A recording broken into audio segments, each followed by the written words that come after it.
Olá pessoal, tudo na paz? Irmão Alex aqui para dar continuidade nos estudos bíblicos. Que o Altíssimo possa estar nos abençoando grandemente. Se por acaso você queira receber as mensagens, manda um oi para o 61 991 19 24 21, Irmão Alex. Beleza? Nós estamos dando uma olhadinha nesse livro. É um livro bacana. Teologia sistemática, histórica e filosófica. Uma introdução à teologia cristã. E nós estamos falando sobre o período patrístico, o período da patrística. E aqui nós vamos falar sobre os teólogos fundamentais. Ao longo desta obra, haverá referência a um número significativo de teólogos do período patrístico.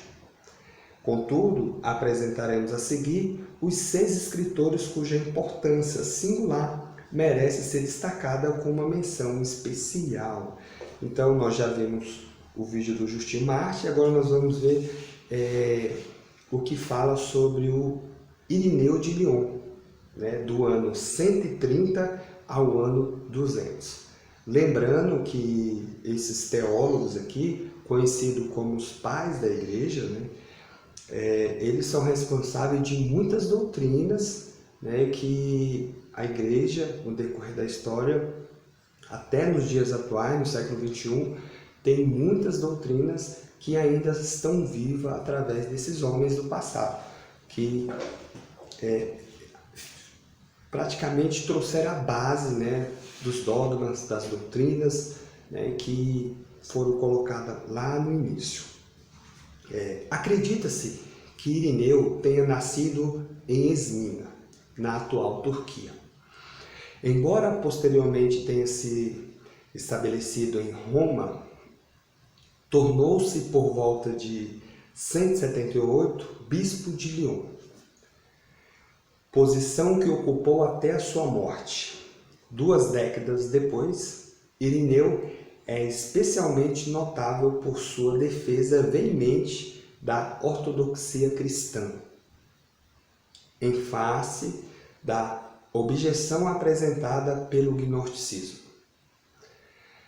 Sua obra mais importante, Contra as Heresias, representa uma defesa importante da compreensão cristã a respeito da salvação, e especialmente do papel da tradição em se manter fiel ao testemunho apostólico, diante de interpretações não cristãs.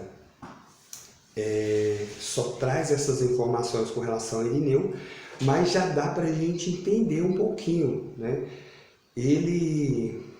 Esse papel aqui que ele falou, uma defesa importante da compreensão cristã a respeito da salvação. Isso aqui é importantíssimo, que infelizmente tem muita gente hoje que ainda não sabe, ainda não entendeu, não compreende a salvação. E aí vem, continuando, em especial o papel da tradição, em se manter fiel aos testemunhos apostólicos. Isso aqui é importante. Em seguir os testemunhos apostólicos e diante de interpretações não cristãs.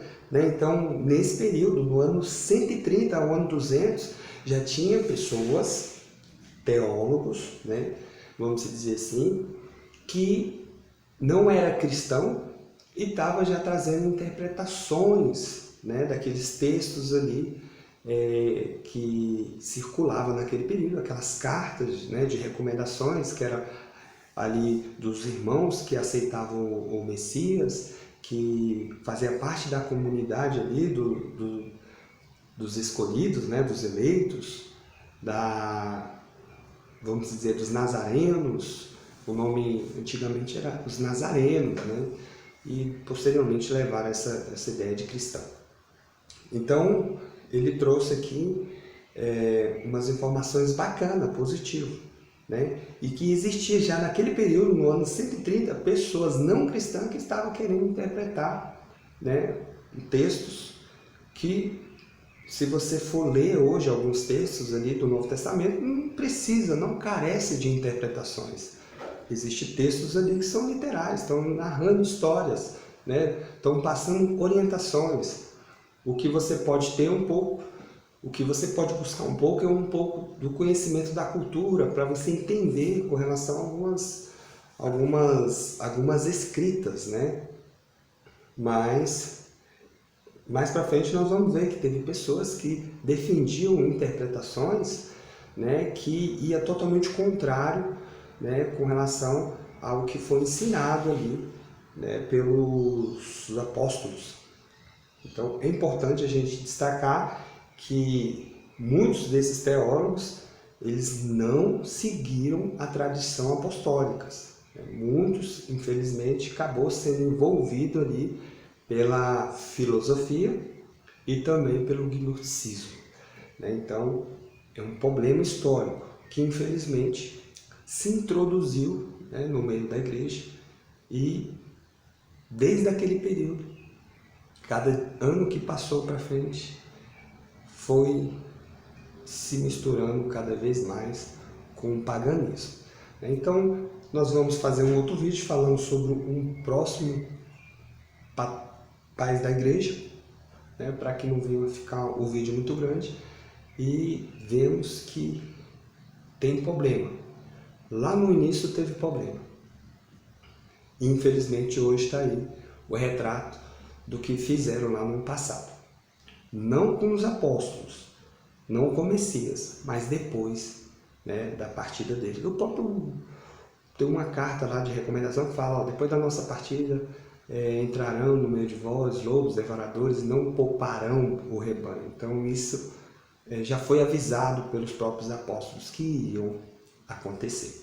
Então vamos até o próximo vídeo. Um abraço do irmão Alex.